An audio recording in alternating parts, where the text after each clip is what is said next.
So I thought I'd share a little bit of background. So in terms of what we were trying to do is almost make it fun. Like, how can you make it more of a game and almost kind of fun? So here's the metaphor. So I was an athlete, and so I was thinking, like, how could we use some metaphors that would relate to training? So our challenge, for each of the challenges that we have for students, and we were thinking about maybe coming up with like 7-ish. So imagine yourself with someone that you trust, and you would trust them to talk about what it was like to do these things. So a gentle incline would be something that, it's just like a small hill. You don't even have to train for it. It's just a good way to get started if you wanted to exercise. Kennesaw Mountain, do y'all know that from this area? So how long would it take to go up Kennesaw Mountain? It's about a mile. So, if you were in terrible shape, it actually would be hard because it's uphill. So it's not easy, but you probably don't need to train for like 6 months to do that. It's not dangerous. Mount Rainier, that's kind of around Seattle. I had a friend who did that. I think you're supposed to train for a couple months for that. Like it's, I wouldn't do that just off the cuff.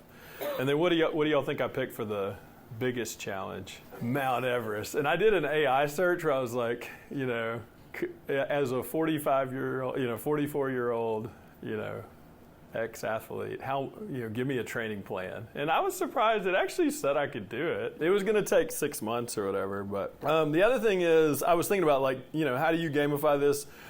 Jesse Owen was actually like a MMA fighter in his prior, he's a relatively gentle guy now, but anyway, it's kind of funny. So, but I decided this probably isn't right to have like a black belt system. But that is a structure. It's a training structure, right? So how do we have like a training structure that's maybe a little less aggressive? And also we'd get sued if we did Wellness Ninja because there's already a podcast. So what I came up with is very contextualized to my family's pets / Georgia State. So I'll just give you all kind of the quick version. So, and I had talked to another group about this. So the very first part has a little bit of Christian valence to it actually. So there's the idea that before you do anything, there's basically a verse that talks about a sparrow having value.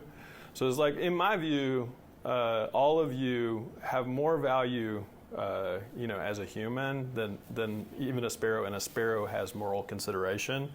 So even before you start, you're good. Like, this is not earning status. You have high dignity as humans, is my belief. So we kind of start with a sparrow. Fish was what we gave Emerson first.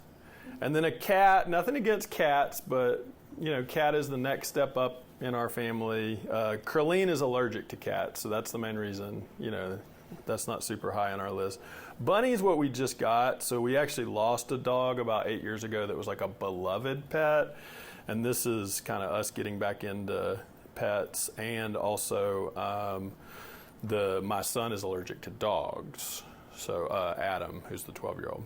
So, but Black Lab, they're very loyal. So I kind of I did a description of each so you can kind of get a sense. So I think you can learn from the character of animals, and be inspired by that. So the next set of things is blending humility with other virtues. So I picked a cub because a cub is not just what it is now, but it's going to be something one day that's more powerful. And so it has a potentiality to it. So that's humility and hope. And then humility and courage. Tiger, they're pretty much known for courage. That was when I was little, that was kind of, what do you want to be? I want to be a tiger. So I have kind of a description of each of these. And then teamwork, if you look up about lionesses, that they're actually like amazing at working together. So this is the one that has a gender valence to it. So I picked the woman lion. The owl, this is a little bit of our competitor, Kennesaw. So, obviously they're wise and wisdom is very good. So this is near the top. So humility and wisdom, balancing those. And so part of the idea is that in our model of MCO, we're wanting to extend it to include a balance of virtues. Then what do y'all think is the top of the hierarchy? Well, technically, I think it is a jaguar. Where are you, people? Panther. Booyah. Oh, yeah. So humility and awe is what I said. They're known for their elusive majesty and beauty. So anyway, what do y'all think of the game system?